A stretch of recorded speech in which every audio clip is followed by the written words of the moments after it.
Olá, tudo bem? Você está no canal oficial da Igreja CI em Navegantes. Antes de você ouvir essa poderosa mensagem do Evangelho do nosso Senhor Jesus Cristo, que pode transformar a sua vida, eu quero te convidar para você se inscrever no nosso canal e compartilhar essa mensagem. Agora sim, a mensagem será liberada. Que Deus te abençoe.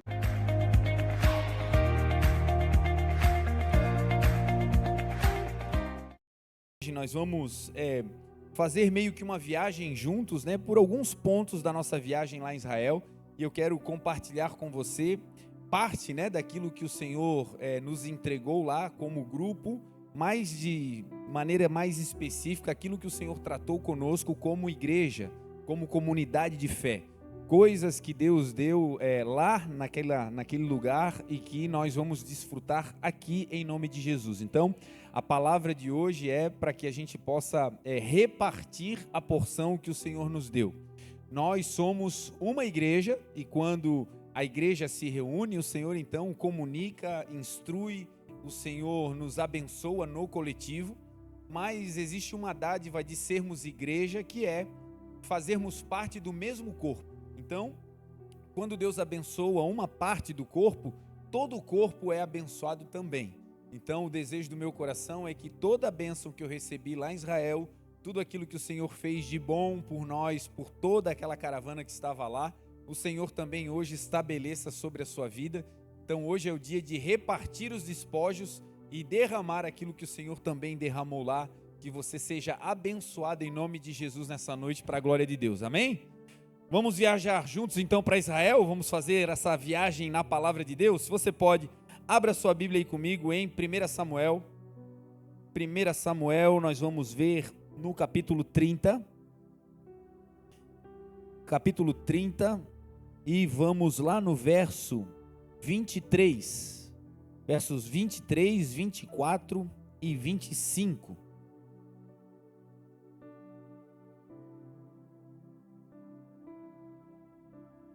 1 Samuel 30, verso 23, 24 e 25. Aqui. Enquanto você vai procurando aí, gente, esse texto, ele vai nortear, né, a nossa pregação de hoje, a nossa ministração. E a ideia hoje é fazermos literalmente um pequeno tour por Israel, pela terra do nosso Senhor. A Bíblia diz que Israel é a terra do nosso grande rei, do nosso rei Jesus. Existe um lugar na terra que o Senhor escolheu como a sua terra, como a sua pátria, como um lugar aonde a sua vida terrena se desenvolveria. E a partir daquele lugar, a partir de Israel, levantando aquela nação como um modelo para as nações da terra. A ideia de Deus com Israel, ao eleger Israel, escolher Israel como seu povo, era que Israel fosse uma nação modelo, que Israel fosse um modelo de conduta, de ética e de fé para as nações da terra. Nós sabemos que ao longo dos tempos, o povo de Deus também tomou escolhas, decidiu ir para lugares que desobedeciam o Senhor, que causaram uma ruptura, não no amor de Deus para com Israel, mas na sua relação humana, na relação entre os homens ficou estremecida, e também nós sabemos que é o pecado que faz separação entre Deus e os homens. Então, as dificuldades que o povo de Deus, que o povo de Israel passou e passa, em parte fazem parte de um plano maior de Deus, que é a salvação de toda a humanidade, mas também por conta de uma colheita da semeadura deles de desobedecerem o Senhor em alguns aspectos. A gente vai entrando hoje um pouco mais no sentido histórico, né, do que Deus fez com o povo de Deus, com o povo de Israel, como escolheu aquela nação, e você vai entender um pouco mais sobre isso.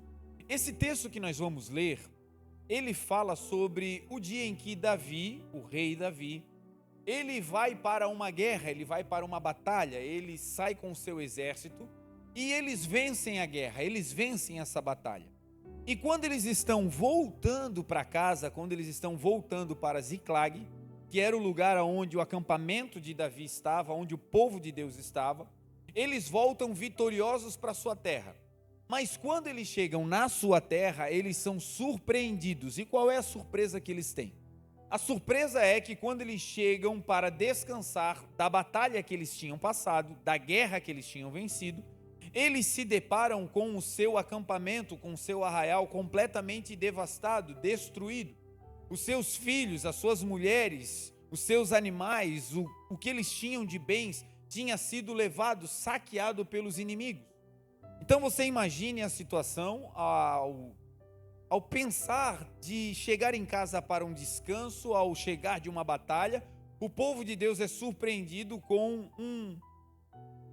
um saque, com uma batalha que eles não pensavam ter que lutar, porque tinham acabado de vir de uma guerra. Então eles são surpreendidos negativamente. E aí o que acontece? O povo deseja meio que afastar Davi do cargo. O povo se volta contra o rei, o povo se revolta contra Davi, porque acabaram de ir para uma guerra e quando voltam, eles percebem que a coisa não vai bem, as suas famílias, os seus filhos tinham sido levados embora. O povo judeu tem por costume, por hábito, acreditar que quando as coisas vão bem, os religiosos têm uma convicção de que, em parte, o que está acontecendo de bem com o povo tem a ver com o relacionamento do rei com Deus. E eles também têm um conceito de que quando as coisas não vão bem politicamente, em questão de segurança, em questão de alimentos, em questões climáticas também, eles logo relacionam que aquele mal que a nação está sofrendo tem a ver com alguma coisa ruim no relacionamento do rei atual, vigente, com Deus. E esse é também um conceito bíblico. A Bíblia diz que quando um justo governa, o povo se alegra, que quando um ímpio sobe ao poder, o povo padece. Então é um conceito bíblico. E nessa época, quando eles chegam para descansar e eles encontram o seu arraial completamente destruído, o povo logo pensa: a culpa é do rei, algo de errado está acontecendo. E o povo tenta apedrejar Davi. E Davi então vai falar com o sacerdote e ele vai conversar com Deus. E ele pergunta para Deus: Deus, nós devemos ir para a guerra, nós devemos ir contra esses inimigos?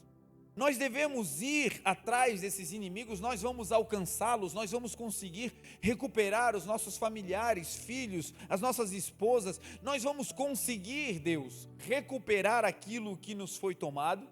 E Deus dá uma instrução a Davi e diz: pode ir, porque vocês vão alcançar, vão recuperar e vocês vão voltar com mais despojos do que vocês chegaram nessa fase da batalha.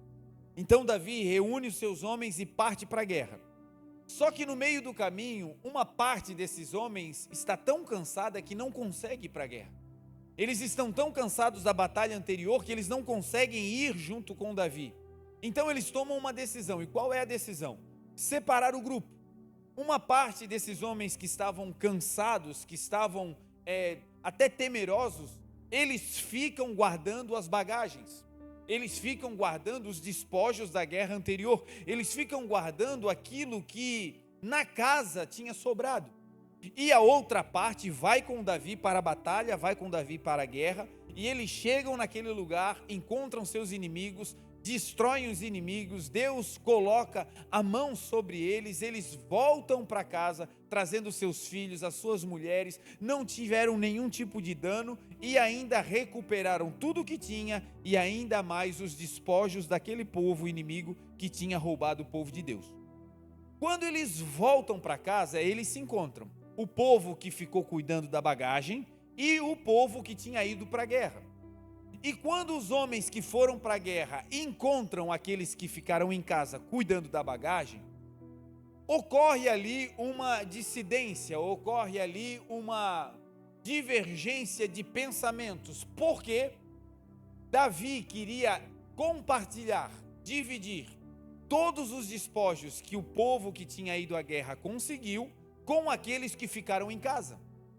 E os homens de guerra, os homens que foram à batalha, parte deles disse assim: não, Senhor, Não, meu rei, não é justo que nós que fomos para o fronte da batalha, que nos arriscamos, não é justo que nós tenhamos que dividir os lucros, os despojos da batalha com aqueles que ficaram. E aí então Davi vai tomar a palavra, e o texto que nós vamos ler são as palavras do rei Davi, dando ao povo uma instrução que permaneceu para sempre. Não apenas uma opinião, mas Deus transforma aquele ato de rebeldia do povo em um ensino, em uma instrução, que se transforma em uma lei que permanece até os dias de hoje sobre o povo de Deus. Então o texto que nós vamos ler é Davi dizendo para o povo que ficou e para o povo que foi à batalha. E o que Davi diz? Ele diz o seguinte: não é justo que nós façamos diferente. Aqueles que foram para a guerra e aqueles que ficaram vão receber porções iguais. Aqueles que foram para a guerra são importantes, mas aqueles que ficaram são tão importantes quanto. Então quem vai para a batalha e quem fica cuidando da casa vai receber porção igual. Então é esse o texto que nós vamos ler e é sobre isso que nós vamos ministrar nessa noite para a glória de Deus. Amém? Você encontrou aí 1 Samuel capítulo 30, verso 23, que diz assim, vamos ler esse aqui todos juntos. Porém Davi, quando eles voltam da guerra e se encontram, os dois grupos, e aí ocorre aquela dissidência, Davi então vai falar, e ele diz: não fareis assim, irmãos meus, como o que nos deu o Senhor, que nos guardou e entregou a tropa que contra nós vinha nas nossas mãos. E quem vos daria ouvidos nisso? Porque qual é a parte dos que desceram a peleja, tal também será a parte dos que ficaram com a bagagem, igualmente repartirão. O que assim foi desde aquele dia em diante, porquanto o pôs por estatuto e direito em Israel até o dia de hoje. Oremos.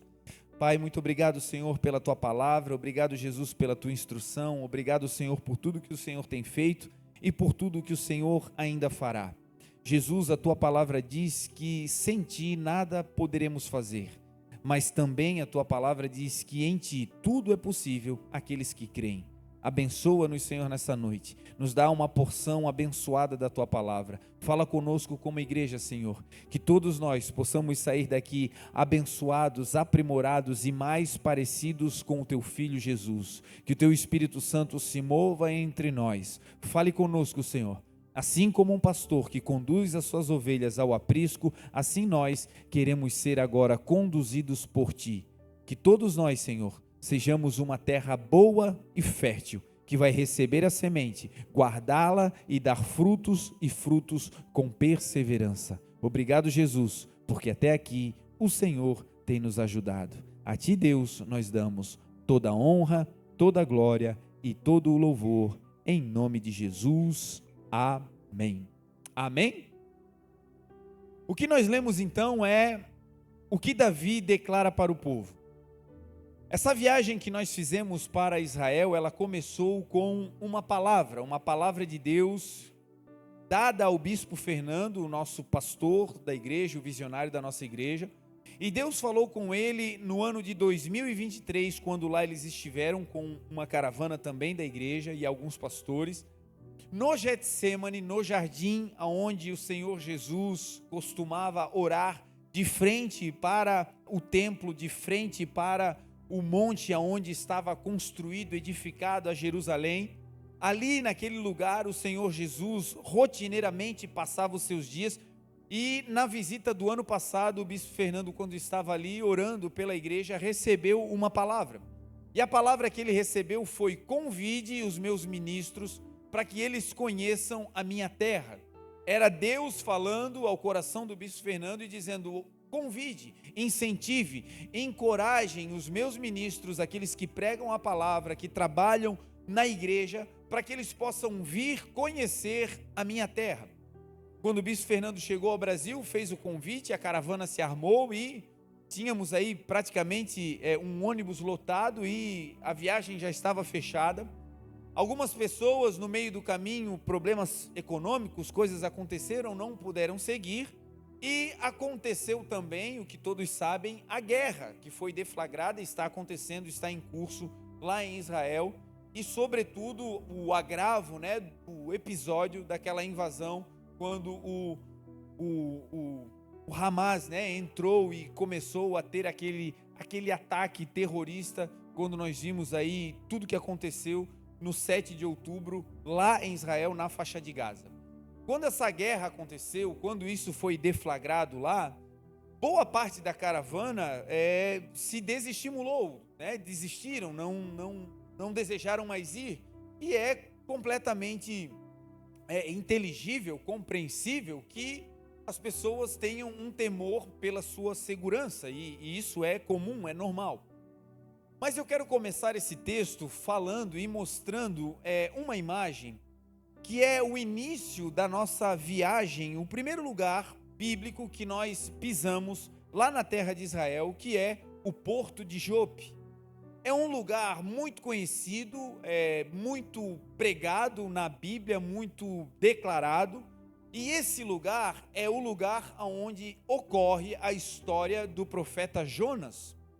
O profeta Jonas recebeu de Deus uma palavra, e a palavra que o profeta recebeu era: vá para Nínive e pregue contra aquela grande cidade.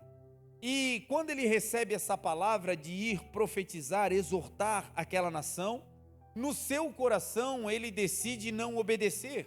No seu coração ele decide ir para um outro lugar, ele decide ir na direção oposta. E ao invés de ir para Nínive para pregar a palavra, ele desce até essa cidade e chega nesse lugar que você está vendo aqui atrás, que é o porto da cidade de Jope. Esse porto é um porto que dá início à Via Maris. Tudo que vai chegar em Israel, todo tipo de alimento que Israel não produz, todo tipo de produto que não é feito na terra de Israel, chega por esse porto. E por aí também, passando pelas terras de Israel, chega no Líbano, chega no Irã, no Iraque, vai alimentando todo o Oriente Médio, chegando por esse porto. Foi nesse porto que as embarcações chegaram trazendo os elementos, as pedras, as árvores, as madeiras que vieram das outras nações, para que Salomão pudesse construir o templo em Jerusalém. Então esse lugar, gente, é um lugar emblemático. Esse porto é o porto onde as partes, digamos assim, espirituais do que vai acontecer em Israel com estrangeiros, essa é a porta de entrada. Todo estrangeiro que queria chegar a Israel vindo de outras nações pelo mar, desembarcava nesse lugar.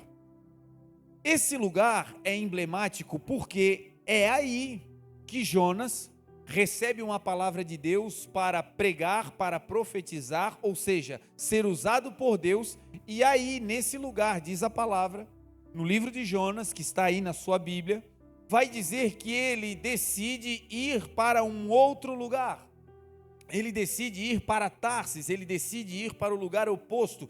E quando ele chega nesse porto, ele então compra a sua passagem. Ele entra em um barco, ele entra em uma embarcação. E agora ele começa a se afastar do plano e do propósito de Deus para a sua vida. Quando ele decide entrar nessa embarcação, a primeira evidência da desobediência é que ele agora começa a ir para um lugar no qual o sustento, a provisão e o preço a ser pago para fazer esse trajeto não é financiado por Deus. Ele agora começa a andar em um lugar de desobediência, se afastando do Senhor, das suas promessas, daquilo que Deus tinha para a sua vida, e para se afastar do que Deus tinha para a sua vida, quem paga o preço é Jonas. E assim é na minha e na sua vida. Todas as vezes que deliberadamente nós decidimos não fazer aquilo que Deus propôs para a nossa história, quem paga esse preço, quem sustenta essa história, quem é o financiador dessa trajetória, somos nós. Uma coisa é nós errarmos por ignorância. Uma coisa é nós tomarmos uma direção sem termos a consciência daquilo que estamos fazendo. Agora, outra coisa é de maneira deliberada, o Senhor mandar fazer e nós nos opormos. Uma coisa é de maneira deliberada o Senhor dizer perdoa e a gente endurecer o coração. Uma coisa é o Senhor dizer, olha, vai lá, reconcilia, reconserta, refaz, retoma o teu lugar, recomece o teu ministério, refaça essa aliança, retome a sua família, regresse ao lugar de origem, faça dessa forma, e nós, de maneira arbitrária, decidirmos fazer o oposto.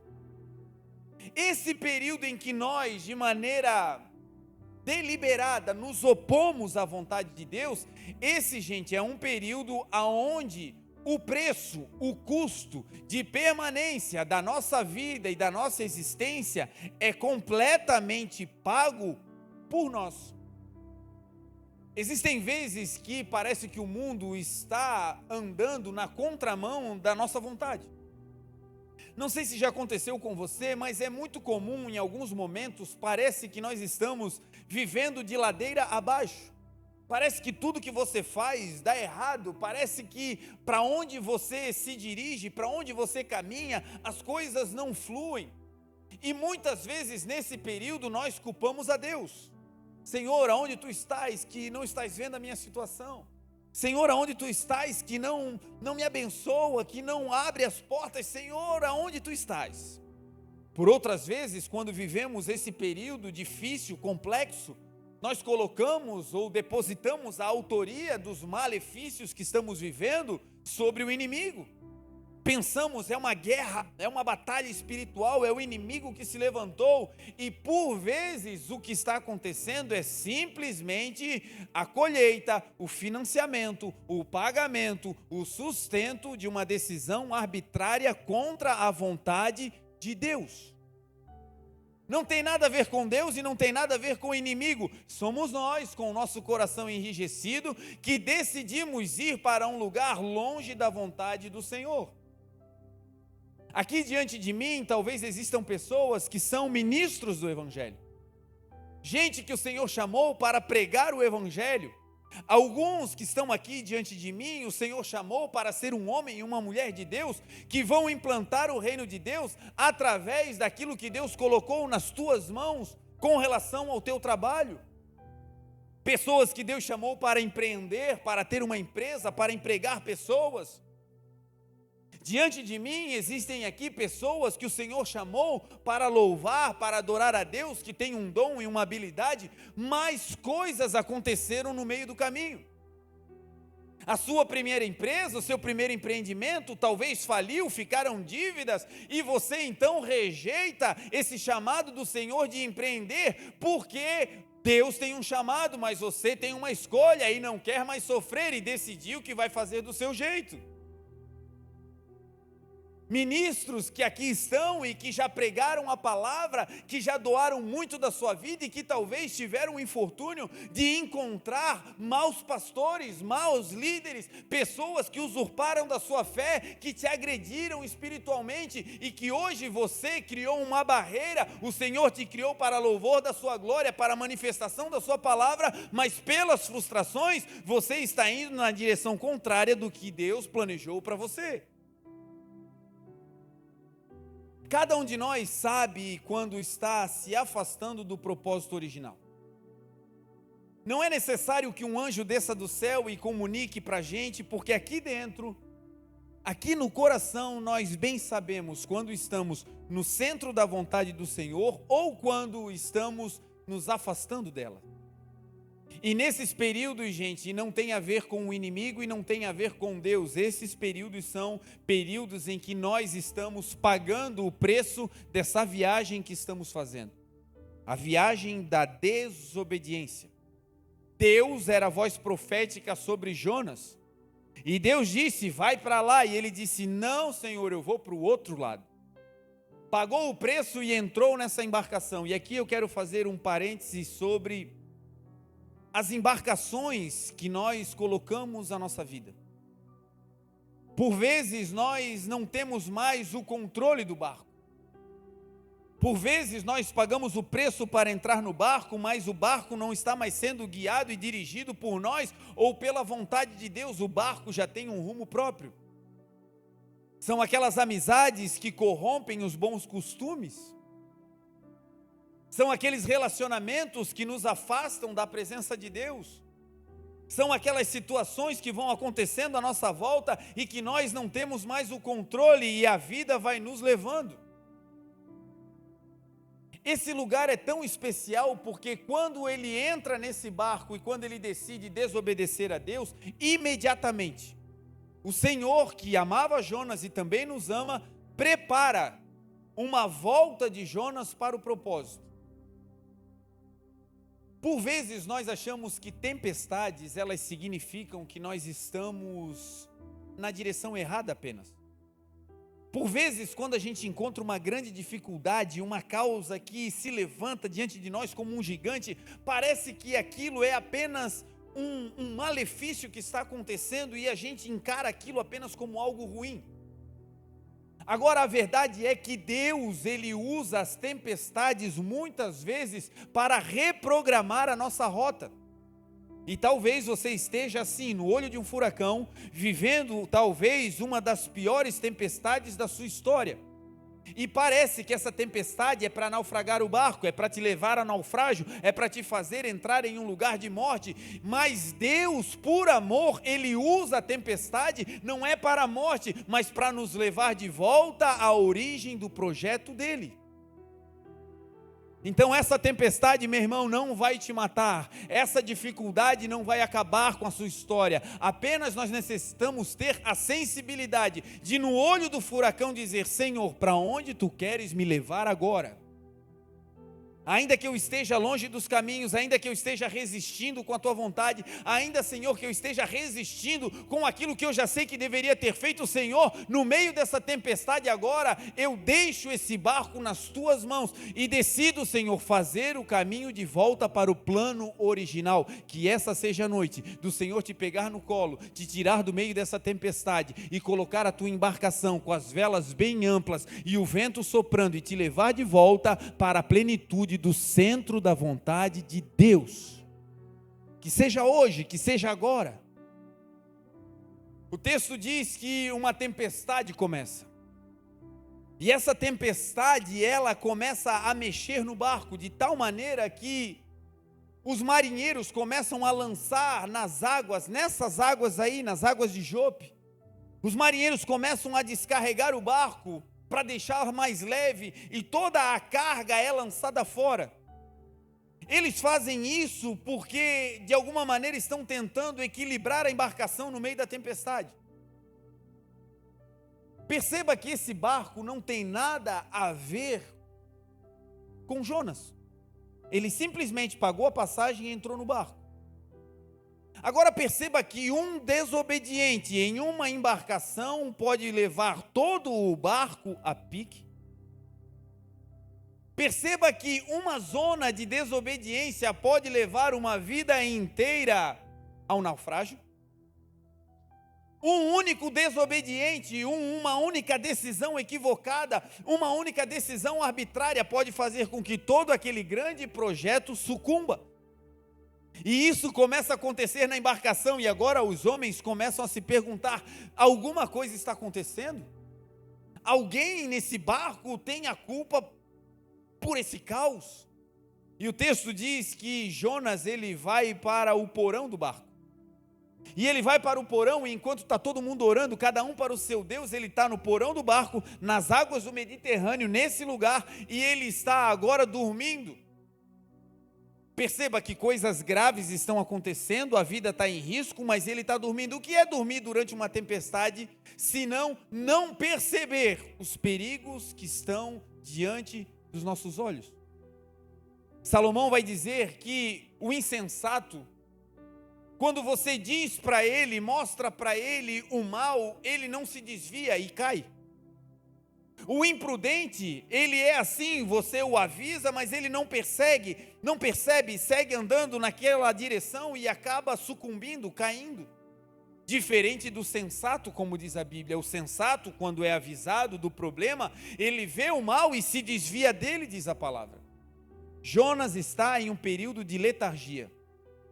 Se tem algo que a desobediência deliberada faz, gente, é nos levar a um lugar de amortecimento, a um lugar de letargia, aonde você até percebe que as coisas não vão bem, mas não tem força para reagir. Aonde você até percebe, olha, eu preciso de mudança, preciso alterar, as coisas estão indo de mal a pior, mas te falta força. Porque a desobediência nos leva a esse lugar de letargia. E ali está Jonas, no porão do barco, escondido. Os homens começam a orar e lançar sortes, e a sorte aponta para Jonas, olha, o culpado é esse aí. E eles vão até o porão, e lá no porão encontram Jonas e perguntam, de onde tu vens? Qual é a tua vida? Que Deus você serve? Por que isso está acontecendo? E Jonas vai declarar, todo esse mal que está acontecendo na embarcação é por minha causa. Porque eu temo a Deus, mas eu estou fugindo da sua presença. Olha só que história. O barco inteiro naufragando, as coisas acontecendo, e eles vão até Jonas e ele sabe perfeitamente por que é que aquele mal está acontecendo. E o que ele diz, olha, não é nada natural, o que está acontecendo aqui é porque eu tomei uma decisão de desobedecer o meu Deus. E aonde um desobediente passa, tempestades acontecem. Aonde um desobediente passa, a paz vai embora. E agora o extraordinário é que esse barco vai afundar, e o que está afundando o barco não está no convés.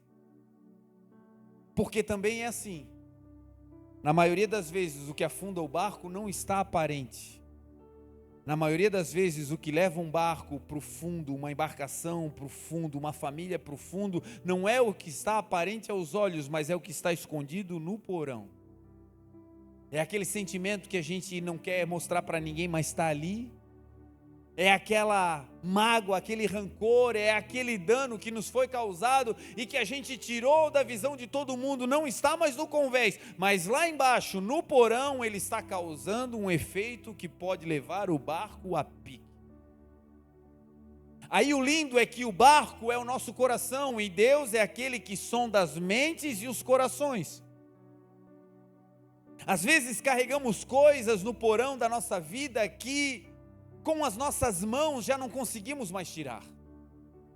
Carregamos sentimentos e dores de coisas que passamos ao longo da vida, agressões que sofremos, danos que nos causaram, que nós não conseguimos mais tocar nesse lugar para tirar, mas elas estão ali. Agora a bondade de Deus é que o Senhor é aquele que sonda cada coração. Ele sonda cada coração e sabe o que cada um de nós ao longo da história passamos. E Ele não apenas sonda a nossa mente e o nosso coração, mas o Senhor com a sua palavra, Ele é apto para fazer separação entre juntas e medulas, alma e espírito, e o Senhor é aquele que tem poder para curar o nosso coração, tirando do porão aquilo que poderia levar a nossa vida a um naufrágio. Coisas que pesam no seu coração, essa é a noite de entregar ao Senhor e dizer, Senhor, eu não quero mais carregar essa mágoa, eu não quero mais carregar essa decepção. Senhor, eu fui agredido, eu fui violentado, eu fui violentada. Senhor, eu era indefeso quando isso aconteceu, mas isso me machuca até hoje. E por isso parece que por onde eu ando, o meu barco está quase sempre afundando. A partir de hoje, o Senhor vai te curar. Lá nesse trauma, lá nessa dor que só Deus sabe, o Senhor vai derramar um bálsamo, e por hoje e de toda a eternidade, o teu porão será limpo e curado para a glória de Deus, e o seu coração vai estar conectado com Deus, e ali começa uma nova história em nome de Jesus. Jonas entra nessa embarcação, tudo isso acontece e eles lançam ele na água, e aí o texto diz que um grande peixe engole Jonas, leva ele de volta para a praia, o lança na praia, e então, dentro do ventre, Jonas, ele faz uma oração. Ele fica 3 dias dentro do ventre desse peixe, e quando um dia, lá na frente, anos depois, As pessoas vão falar com Jesus dizendo: Senhor, mostra-nos um sinal da tua glória. Jesus, mostra-nos um sinal da tua autoridade. Jesus vai dizer: uma geração incrédula e perversa pede um sinal, mas nenhum sinal lhe será dado, a não ser o sinal do profeta Jonas. Esse Jonas, anos depois, reconciliado com Deus, vai parar na boca de Jesus como um exemplo de alguém que viveu algo poderoso com Deus. Esse trauma, esse erro, esse dano, esse desvio de conduta não pode apagar aquilo que Deus vai fazer na tua história. Aonde abundou o pecado, superabundará a graça de Deus. Essa então é Jope. Aí nesse lugar, um pouquinho mais à frente, aí da onde eu estou, virado para frente, está a cidade de Jafa, a cidade de Jope. E nesse lugar tem uma pequena porta, e entrando por essa porta nós vamos chegar a um lugar muito especial, que é a casa de Simão o curtidor. Esse é o lugar. Nessa casa, gente, foi aonde Pedro, depois que Jesus foi levado aos céus e eles foram para o cenáculo, nós estivemos lá no cenáculo, estivemos no lugar onde o avivamento aconteceu, onde o Pentecostes aconteceu. Jesus disse: fiquem em Jerusalém até que do alto vocês sejam revestidos de poder. E então vocês serão minhas testemunhas em Jerusalém, Judeia, Samaria e até os confins da terra. Esse dia aconteceu, eles foram cheios do Espírito Santo. Jesus foi levado aos céus e então, em um dia, Pedro vai à cidade de Jope, ele vai a esse lugar. E aí ele vai ficar nessa casa, na casa de Simão o curtidor. O que acontece nesse lugar? Aí vai acontecer o início da abertura do evangelho, da pregação do evangelho para os gentios.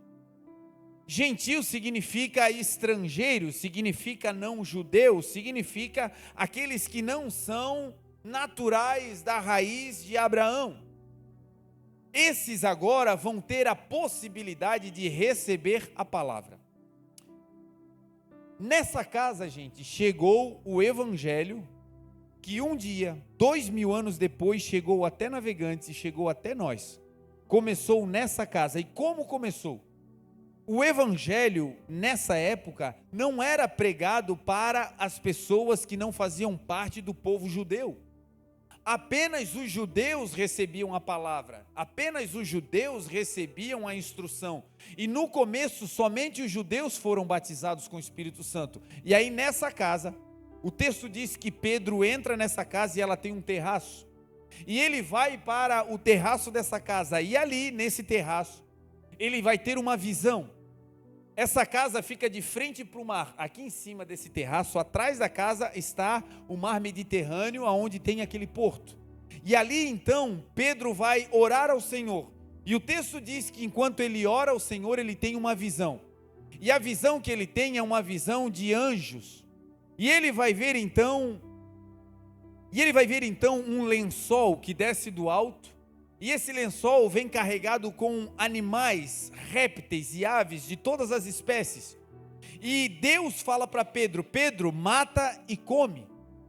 E ele, como um judeu, os judeus eles têm uma lista extensa na lei. Você vai ver lá em Deuteronômio, Deus dando a eles uma lista extensa de animais que eram puros e impuros, lá no Velho Testamento. Nós sabemos que o fim da lei é Cristo, então quando Cristo vem, ele então renova todas as coisas. Mas nesse período os judeus estavam ali ainda com todas essas características judaizantes da sua religião. E Deus mostra para ele um lençol cheio de animais impuros.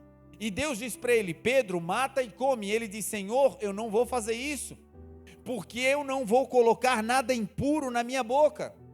E então Deus fala de novo: Pedro, mata e come. E ele diz: não, Senhor, eu não farei isso. Então Deus diz para Pedro: não diga que é impuro aquilo que eu purifiquei. Não diga que é impuro aquilo que eu já tornei puro sobre a sua vida. Não diga que isso não existe. Não diga que você não pode. A palavra de Deus veio a Pedro para que ele tivesse essa atitude. Deus estava falando de comida? Óbvio que não. Do que Deus estava falando com Pedro nesse lugar? Deus estava dizendo para Pedro: Pedro, a partir de agora, você vai começar a falar da minha palavra, a pregar o meu evangelho para pessoas que não fazem parte da casta judaica. Você vai agora começar a pregar a pessoas que não fazem parte do povo de Israel. Sem esse momento aí, gente, sem essa visão, o evangelho não teria chego até mim e a você. Foi aí que tudo começou. E o que Pedro faz quando recebe essa palavra? O texto diz que lá em Cesareia Marítima, existe um homem, Cornélio. E esse homem, ao mesmo tempo que Pedro está tendo essa visão aqui, cerca de 40 quilômetros de distância de um lugar para o outro, Cornélio também está tendo uma visão. E qual é a visão que Cornélio tem? Cornélio tem uma visão de anjos na sua casa. E esses anjos dizem: olha, existe um homem chamado Pedro, que está hospedado na casa de Simão, o curtidor, e você vai chamá-lo, envia homens para chamá-lo, e ele vai vir à tua casa e vai pregar aqui, e vai te ensinar, e vai te instruir sobre as coisas do reino de Deus. Enquanto Pedro está tendo uma visão nesse lugar, lá em Cesareia, um outro homem está tendo também uma visão. O que nós aprendemos aqui? Quando Deus quer falar, gente, Ele não traz confusão. Quando Deus vai falar, Ele fala de maneira igual, comigo, com você, com o pastor, com o pai, com o filho. Quando Deus vai fazer algo, Deus não faz algo trazendo confusão. A palavra de Deus, quando vem, gente, ela é inconfundível. E quando Deus vai fazer algo, Ele organiza todas as coisas. Ele prepara o ambiente. E com Pedro foi assim, e Cornélio agora está tendo essa visão. Cornélio manda os homens chamarem Pedro aí nessa casa. Pedro vai até Cesareia, 40 quilômetros, e quando chega lá, Pedro começa a pregar. E Pedro começa a falar sobre quem? Sobre Jesus. Pedro começa a dizer que Jesus foi morto, padeceu, ressuscitou, e que aqueles que nele creem vão ser batizados com seu Espírito, vão receber a nova aliança. E enquanto Pedro está pregando, o texto diz que o Espírito Santo cai sobre a casa de Cornélio. A casa inteira foi cheia, tomada pelo Espírito Santo. É a primeira vez em que não judeus recebem o Espírito Santo. Talvez você já foi batizado com o Espírito Santo, já teve uma experiência com o Senhor, já viveu do Senhor algo lindo, poderoso, e isso tudo aconteceu porque um dia Deus falou com Pedro, o líder da igreja primitiva, e esse homem, obedecendo, foi pregar para pessoas que o mundo dizia, para eles não. Cesareia, gente, pode pular aí? Pode mudar, pastor? Cesareia é esse lugar aí. Aí, pode mudar a outra? Aí. Cesareia é nesse lugar. Aí vivia Cornélio. Esse lugar, aqui atrás, ó, tem um hipódromo. Esse hipódromo era não apenas para a corrida de cavalos. Os romanos construíram isso para ser uma espécie de teatro a céu aberto, aonde os homens eram colocados ali para fazer uma corrida e no final se degladiarem até a morte. Cesareia era um lugar dominado por Roma. Essa cidade era tão impura que Jesus não passava por ali. Os judeus não passavam por ali. Essa cidade era como Sodoma e Gomorra naquela época. Prostituição, lascívia, mortes, era um antro de perdição. Esse lugar, Cesareia, era um lugar extremamente destrutivo. Nesse lugar, Deus decide fazer com que o seu Espírito, o Espírito Santo de Deus, desça pela primeira vez sobre gente que não tinha a casta judaica. Deus decidiu fazer abundar a sua graça nessa cidade aonde ninguém que era religioso desejava estar. E o que nós aprendemos aqui? Que se Deus nos enviar com uma palavra, seja para o lugar que for, seja para a região que for, seja ela rotulada com o que for, se Deus desejar enviar um de nós para esse lugar, nós devemos ir no nome do Senhor, porque nesse lugar vai haver salvação. A sua casa e a sua família podem estar passando por momentos difíceis. Irmão, gente que você conhece, que talvez você diga, meu Deus, esse é doido, essa é doida, meu Deus, não tem jeito para ele. Não tem ninguém que não se renda quando chega a hora. Cesareia foi o lugar escolhido por Deus para ser tocado pelo Senhor, e naquela cidade onde habitava o pecado, Deus superabundou com a sua graça.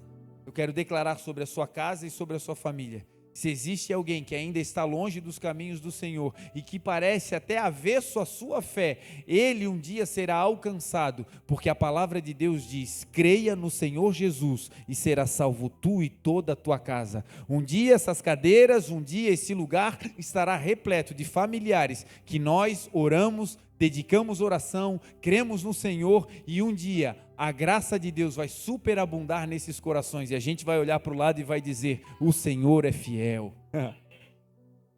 Então esse é o lugar. Roma governava nesse lugar. Herodes, aí era o palácio de Herodes. Esse é um anfiteatro para cerca de 4.000 pessoas. Gravem bem esse lugar. Está vendo a inclinação dessa arquibancada?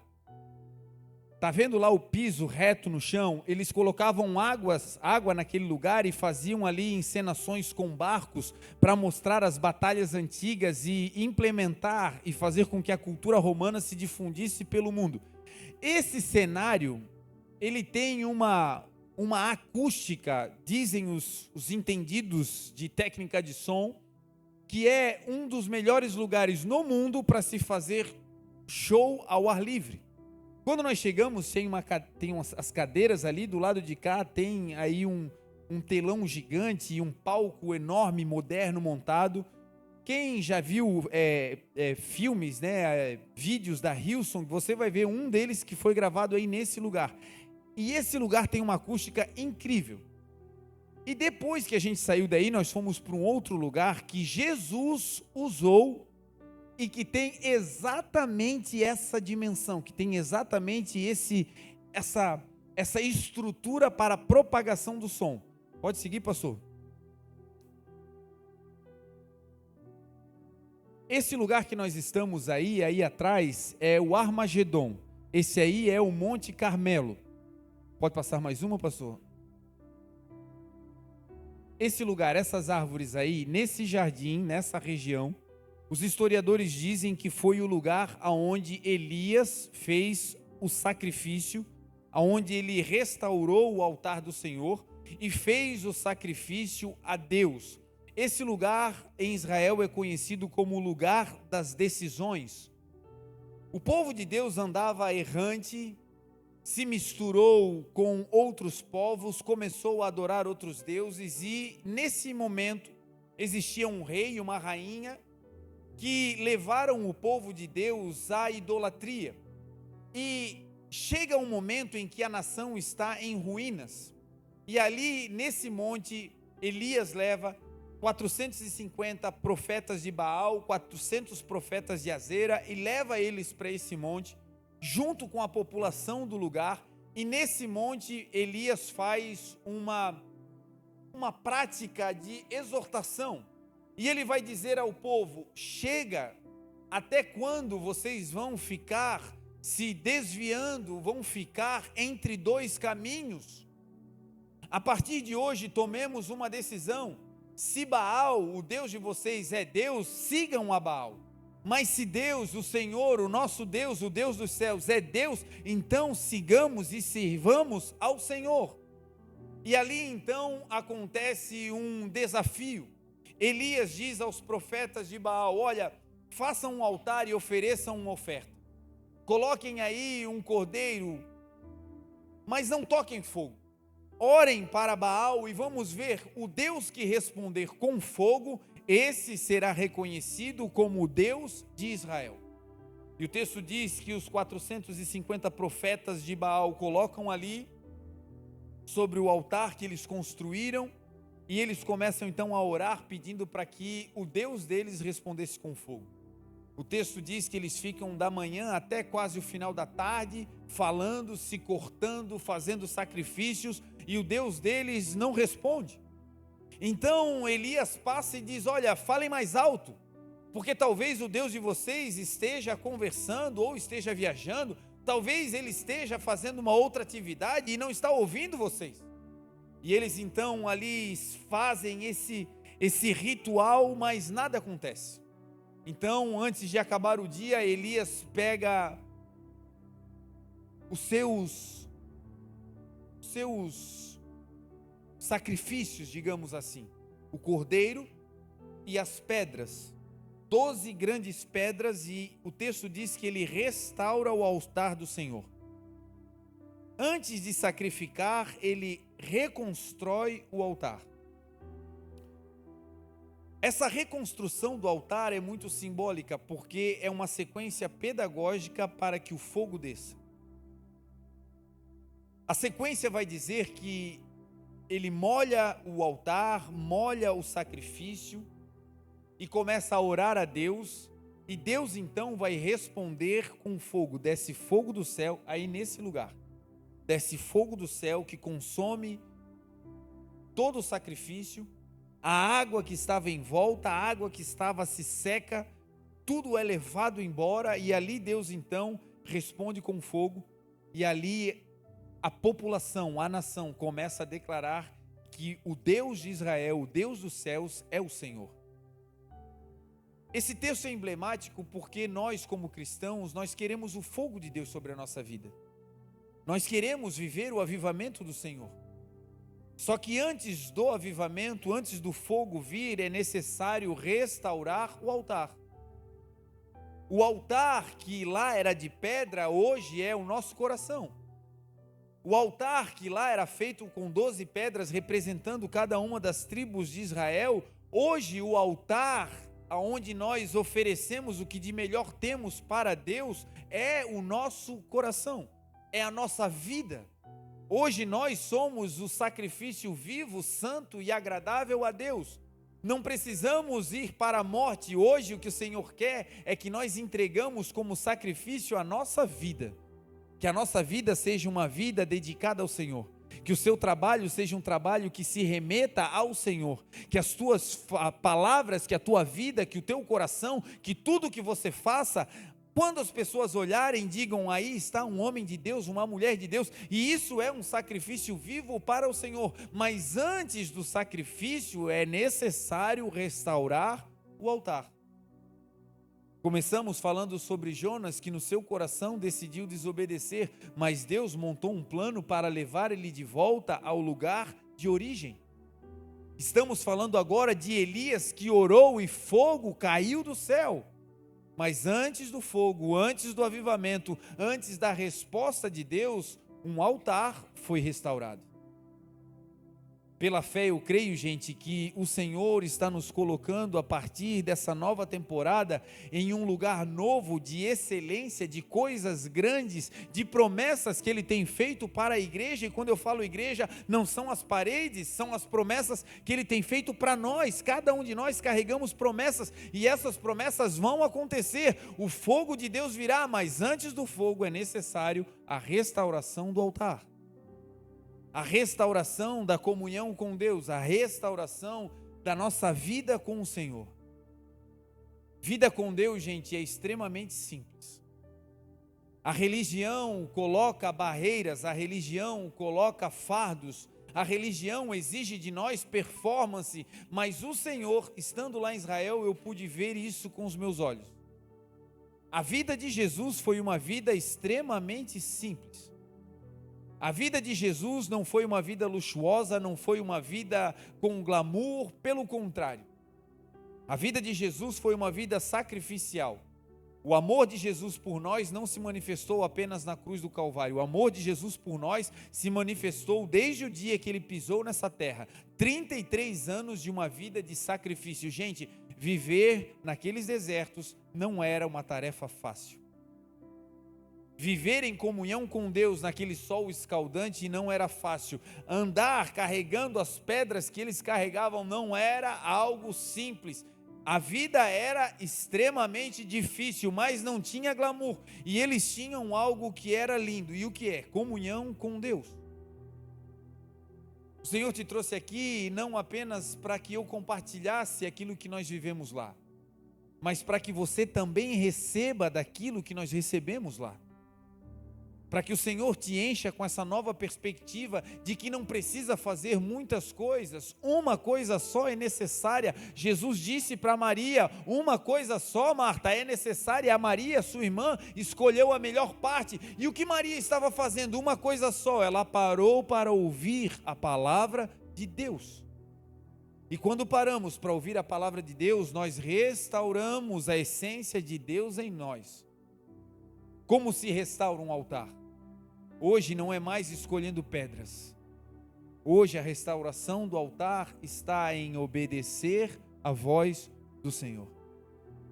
Comandos simples como pedir perdão é uma restauração profunda no altar do Senhor.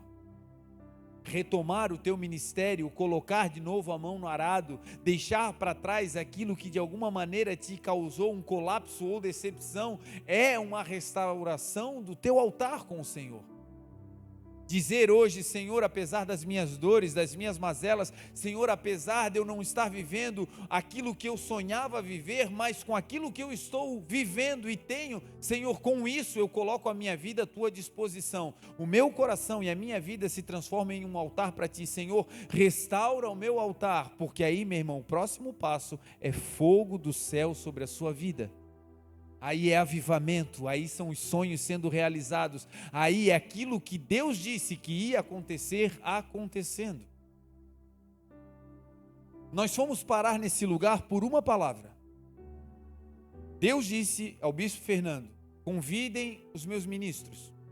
E essa palavra profética nos levou a esse lugar. Já contei aqui para você a maneira como eu fui parar lá. Como igreja, vocês conhecem a história. Nós não tínhamos condições de ir, não tínhamos o recurso para pagar o resto da viagem. Eu tinha a intenção de vender algo para pagar a viagem, mas no meio do caminho Deus deu uma outra instrução. Enfim, os recursos já não existiam mais. Mas aqui dentro no meu coração eu dizia: Senhor, eu quero ir. Senhor, eu desejo estar, eu acredito nessa palavra, Senhor. Eu fechava os olhos para dormir e eu me via em Israel. Senhor, eu quero estar lá, eu quero conhecer a tua terra. Mas humanamente eu não tinha os recursos. E eu já contei aqui, uma semana, 2 semanas antes da viagem, já não tinha mais o que fazer. Eu estou em casa dormindo e o Senhor me acordou dizendo: vai para a igreja. E eu fui para a igreja naquela manhã, não tinha nada programado. Cheguei na igreja lá em Itajaí, na sede, para ouvir o bispo Fernando pregar. E quando eu estou sentado lá, no final do culto, vem um irmão que diz: olha, bispo, quando você entrou na igreja, Deus disse que era para eu ficar te observando.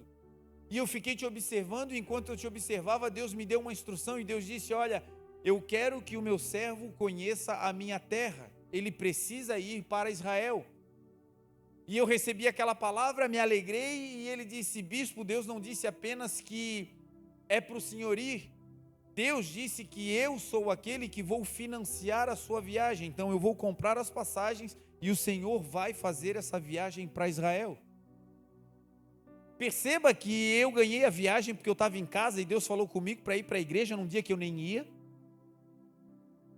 Perceba que não foi um anjo que desceu do céu e disse: vai lá, meu servo. Não, uma voz simples dizendo: igreja. Como Deus fala com você: vai lá, levanta, faz, vai para a igreja, participa, se envolva. Comandos simples que podem deflagrar coisas extraordinárias que estão travadas na sua vida. Domingo preguei aqui, e na segunda, na madrugada de domingo para segunda, era a viagem. Os recursos para viajar, as passagens, o hotel, estava tudo pago, mas precisava de dinheiro para se manter lá. A meta, a cota mínima que se fazia os custos, da conversão era de pelo menos $30 por dia. 10 dias de viagem, $300, não é uma quantidade exorbitante, mas pergunta quantos dólares eu tinha no domingo para a viagem de segunda. Veja o que és profeta. $0. E a viagem é amanhã e vai fazer o quê? Eu não vou, não tenho dinheiro? Não, eu vou nem que seja grudado na asa do lado de fora. Deus falou. Acaba o culto de domingo, uma bênção. O último culto que eu preguei aqui, fui ver os arquivos, era o Deus que realiza sonhos. Vai no YouTube depois e procure essa mensagem, ou no Spotify, você vai ver, falamos sobre elementos que nós podemos colocar em ação para que Deus realize os sonhos dele na nossa vida. E isso eu preguei no domingo à noite. Saí daqui indo para casa, a mala já quase pronta para fechar, e era só vir para Navegantes para embarcar, para começar a viagem, mas não tinha o recurso da alimentação. Gente, eu e a Grazi já vivemos cada doideira fazendo missão, que essa seria mais uma. E assim, era sempre só eu e ela. Agora tinha o povo da igreja. Eu fiquei pensando, bom, eu já estive sozinho em tantos lugares, agora com o povo de Deus, fome eu não vou passar. Vamos embora. Quando eu estou indo para casa, perto das 11 horas, toco o telefone. Bispo, o senhor já está com a mala pronta? Estou com a mala pronta. Então, o senhor poderia passar aqui em casa? Falei, meu Deus. Queria dizer não, né? Porque eu estou indo viajar. Eu posso, irmão? Gente, pastor, quando tem convite depois da meia-noite, sempre pensa que é treta. É alguém que está passando mal, tem que ir lá orar, exorcitar alguém. É assim. Cabeça de pastor funciona assim. Eu digo, tá, irmão, estamos indo aí. Eu digo, meu Deus, Senhor, me livra, né? Que seja um negócio fácil de fazer, Senhor. E aí, quando eu chego na casa desse irmão, ele desce, era um prédio, nunca tinha ido lá, não sabia onde era. E aí ele desce, ele falou assim, olha, bispo, Deus falou comigo. Eu falei, que bênção, irmão, que Deus falou? E ele disse, Deus falou comigo, bispo, que o senhor não vai se preocupar com nada nessa viagem, porque ele me mandou dar ao senhor o cartão da minha empresa, para que toda a alimentação que o senhor precisar e todo o custo que o senhor tiver, o senhor use esse cartão sem dó e sem piedade. Aleluia.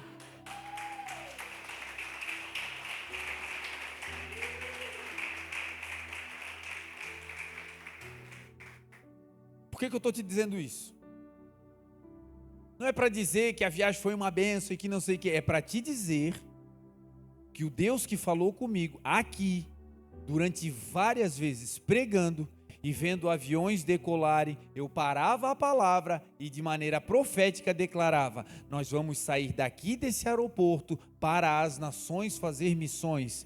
Creiam em nome de Jesus, nós somos uma igreja que vamos às nações. Diante de mim existem missionários, se você não for, os teus filhos irão, alguém que faz parte do seu métier irá, e não é loucura da nossa cabeça, está acontecendo. Agora, a voz profética, gente, ela não vem com uma placa. Você não vai ver nós aqui na igreja dizendo, eis que te diz o Senhor, presta atenção que Deus vai falar, olha agora, Deus vai falar. Não é assim, porque você não vê isso na Bíblia. Você vê Pedro na casa de Cornélio pregando a palavra e de repente, por causa da palavra, o Espírito cai, as portas se abrem, o Espírito enche as pessoas, e o Evangelho começa a queimar no coração daquelas pessoas, e elas são espalhadas por todas as nações.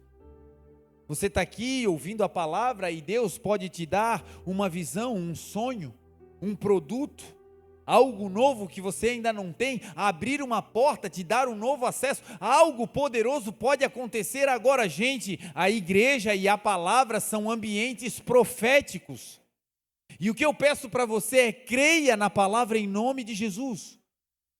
Creia que hoje não foi mais um dia aleatório, você veio, esbarrou, caiu aqui dentro, não. No calendário celestial, Deus tinha marcado essa data, o lugar que você está sentado, para te dizer, os meus sonhos vão acontecer na sua vida. A palavra de Deus garante, seca-se a erva, murcham-se as flores, mas a palavra do Senhor permanece para sempre.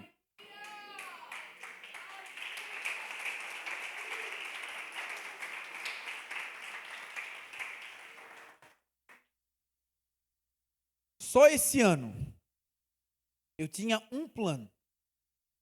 O meu plano esse ano era: Senhor, eu queria ir para Israel, era o único desejo que eu tinha. E o meu plano natural era: Senhor, eu quero ir para Israel e eu vou fazer dessa maneira, eu vou fazer assim. E no meio do caminho, Deus mudou tudo. Não foi do jeito que eu queria, mas eu quero te dizer que foi muito melhor do que eu poderia imaginar. Deus está falando conosco aqui todas as semanas. E a palavra que o Senhor me deu lá em Israel é: eu estou colocando a igreja em um outro lugar. Esse lugar, gente, não é um lugar apenas de entendimento, esse lugar é um lugar profético. É um lugar onde palavras que você carrega vão começar a acontecer. Agora eu te peço, em nome de Jesus, retoma a rota original de Deus para a tua vida. Chega de fugir. Chega de correr para outros lados, chega. Por vezes você tem orado e dito: Senhor, por que não acontece comigo, acontece com os outros, por quê? E o Senhor, lá em Israel, falou muito comigo sobre isso. Diga à igreja, diga para aqueles que estão pedindo coisas a mim e que parece que está demorando, diga a eles que quando eles se envolverem com a minha causa, eu vou cuidar da causa deles. Diga para eles abrirem os seus corações e se derramarem de maneira profética com os meus desejos, com a minha obra. E enquanto eles fazem a minha obra, eu cuido de fazer a obra na vida deles. Gente, o que Deus vai realizar nesses dias vai ser poderoso. Nós vamos ver milagres e sinais acontecendo. Nós vamos ver aquilo que a Bíblia diz, aquilo que os olhos não viram, os ouvidos não ouviram e nem subiu ou penetrou no coração humano. É o que Deus tem preparado. Ele não vai preparar, está pronto. E quando acontecer, a gente vai olhar para o céu e dizer: ah, Senhor, foi tu que começastes a boa obra e tu és fiel para completá-la, em nome de Jesus. Coisas que nós falamos, estamos aqui nesse prédio, aqui em cima, 5 meses, por aí, 5 meses aqui. Nesses 5 meses, algumas vezes eu vi esse avião passar e declarei isso. Alguns doidos levantavam a mão e diziam: eu também, te prepara, tem passaporte, já está feito aí, te ajeita, Deus vai fazer. Quando Deus quer fazer, gente, não tem uma plaquinha dizendo 5, 4, 3, 2, 1, não. Sabe como é que Deus gosta de fazer e que a Bíblia diz que Ele faz? De repente. Nunca dava certo, mas de repente, a porta se abre.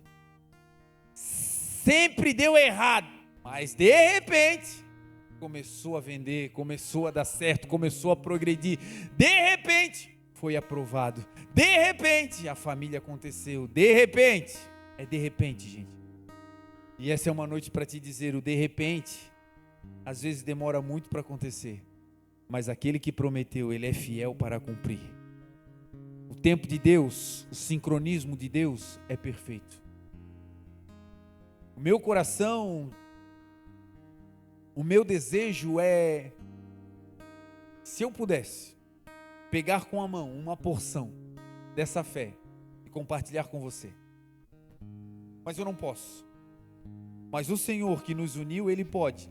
E esse Deus que nos uniu, Ele está aqui dizendo: creiam no Senhor vosso Deus e vocês estarão seguros. Creiam nos vossos profetas e vocês prosperarão, é o que diz a palavra. Essa é uma noite profética. Essa é uma noite de alinhamento, de restauração. Essa é uma noite de reconexão, de restauração de altar. Essa é uma noite para guardar no coração. Escrever a visão. Sair hoje, escreve aí, escreve na geladeira, escreve em casa, aquilo que você está pedindo para Deus, escreve. E você vai ver a fidelidade de Deus. Em pouco tempo, nós vamos estar aqui celebrando e dizendo: olha como Deus foi bom. Olha como Jesus cumpriu à risca a sua palavra. Ele é fiel. Quero terminar essa ministração mostrando um último lugar, que é o Monte das Bem-aventuranças. Pode seguir, pastor? Esse lugar nós vamos pregar durante a semana. Esse lugar é Cafarnaum. Foi aí que Jesus encontrou os barcos vazios na praia. Foi nesse lugar que Jesus pediu para Pedro afastar um pouquinho o barco da água. Foi nesse lugar que ele pregou para as multidões. Foi nesse lugar que o ministério de Jesus começou a acontecer. Preguei uma vida inteira sobre esse lugar, e pisar aí é esse sorriso que você está vendo aí. É um milagre acontecendo diante dos olhos. É incrível. A gente vai falar ao longo das semanas sobre esse lugar, Cafarnaum, onde milagres aconteceram. Um pouquinho à frente, uns 40 metros à minha frente, está a casa de Pedro, onde Jesus viveu parte do seu ministério. 30 metros acima está a sinagoga, aonde Jesus pregava, aonde ele curou o homem da mão mirrada, o trajeto aonde a mulher do fluxo de sangue veio e tocou nas vestes de Jesus, o lugar aonde Jesus disse: olha, é impossível que não venham escândalos, mas ai daquele por quem os escândalos vierem, é melhor amarrar uma pedra de moinho no seu pescoço e se lançar no mar, do que fazer um desses pequeninos pecar. Ali está essa pedra de moinho, aonde Jesus estava e aonde ele pregou. Então, essa região aí é incrível. Mas a viagem seguiu. Esse lugar é a réplica da sinagoga aonde Jesus estava em Nazaré. Nazaré é o lugar onde Jesus passou a sua vida. Até que o seu ministério começasse, Jesus, quando veio do Egito, morou nessa região. Foi aí que ele trabalhou com seu pai, foi aí que ele construiu casas, aí ele tinha carpintaria, foi nessa aldeia. E aí, nessa réplica que eles construíram no lugar da sinagoga, foi nesse lugar que Jesus pegou os pergaminhos, abriu o livro de Isaías e leu o texto que falava sobre ele, dizendo: eis que o Espírito do Senhor está sobre mim, pois que me ungiu para evangelizar os pobres, enviou-me a curar os quebrantados de coração, a pregar liberdade aos cativos e a anunciar o ano aceitável do Senhor. Foi nesse lugar. Pode seguir? Seguir? Pode seguir? Acabou? Certeza? É. Então vamos acabar aí mesmo. Existe um lugar que é uma montanha, às margens desse mar, no Mar da Galileia, um pouco mais à frente. Esse mar foi o lugar onde Jesus andou sobre as águas. Mais adiante existe uma montanha. E essa montanha, nesse lugar, nessa região, ela está a 200 metros abaixo do nível do mar. E aí, nesse lugar, Jesus vai colocar o povo na montanha, e a inclinação da montanha é similar à inclinação daquele templo que eu mostrei para vocês, aquelas arquibancadas. O ângulo é praticamente o mesmo. Cientistas descobriram que essa inclinação é a inclinação perfeita para a propagação do som. Aquele lugar é um dos lugares mais baixos da Terra. Só perde para o Mar Morto, que é 400 metros abaixo. Mas naquele lugar, não no Mar Morto, porque é água, mas no lugar sólido, um dos lugares mais baixos da Terra, as moléculas de oxigênio estão ali condensadas, estão ali mais próximas umas das outras. E naquele lugar, a propagação das ondas sonoras se transforma mais eficaz do que em qualquer lugar do mundo. O vento sopra do mar para a montanha, e naquela montanha, naquele lugar que, segundo os cientistas, é o lugar perfeito para falar com uma multidão, Jesus sentou milhares de pessoas e ali ele começou a pregar o sermão das bem-aventuranças. Foi ali, naquele lugar sentado, que Jesus disse: bem-aventurados são os pobres de espírito. Bem-aventurados são os mansos, porque eles herdarão a terra. Mais do que felizes são aqueles que creem no Senhor, aqueles que têm fome e sede de justiça, porque eles serão saciados. Foi ali que Jesus pregou, abrindo o seu coração. Você vai ver Jesus pregando em todos os lugares, mas naquele lugar, Jesus vai estabelecer as bases do Evangelho. O Evangelho não é lei, o Evangelho é graça. E nesse monte, nas bem-aventuranças, você vai ver Jesus falando sobre graça e abrindo o seu coração. Aquele lugar é o lugar perfeito para falar com uma multidão. Enquanto nós estávamos ali sentados, eu ficava pensando como Jesus era inteligente, como Jesus era sábio. Ele escolheu o lugar perfeito. De todos os lugares ele trouxe a multidão, porque ele sabia que aquele era o lugar mais raso da terra. Ali as moléculas estavam quase que se colapsando. Quando ele falava, a propagação era mais efetiva. Meu Deus, como Jesus é um gênio! E enquanto eu estava pensando nisso, Jesus falou comigo. Ele disse: não, filho. E soprava um vento naquela montanha. Ele disse: eu não apenas vim a esse lugar porque eu conhecia da ciência. Há milhares de anos atrás, eu fiz esse lugar. No princípio era o Verbo. O Verbo, Jesus, estava com Deus. O Verbo era Deus. Tudo foi feito pelo Verbo. E sem Jesus, nada do que foi feito se fez. Ele não foi inteligente para ir usar um lugar. Não. Há mais de 2000 anos atrás, milhares de anos atrás, ele veio e construiu aquele ambiente. Ele preparou aquela montanha, ele colocou aquelas pedras, ele preparou aquele lago, ele fez a inclinação do monte, ele deixou tudo pronto para no dia exato usar o lugar que ele tinha construído. Tudo que você precisa da parte de Deus já está pronto, ele de antemão já construiu. Não vai ser por acaso, não vai ser na sorte. Ei, está tudo pronto. Sabe a família? Sabe o sonho, sabe o filho, sabe a empresa, sabe a casa, sabe a carreira, sabe a missão, sabe o evangelho, está tudo pronto.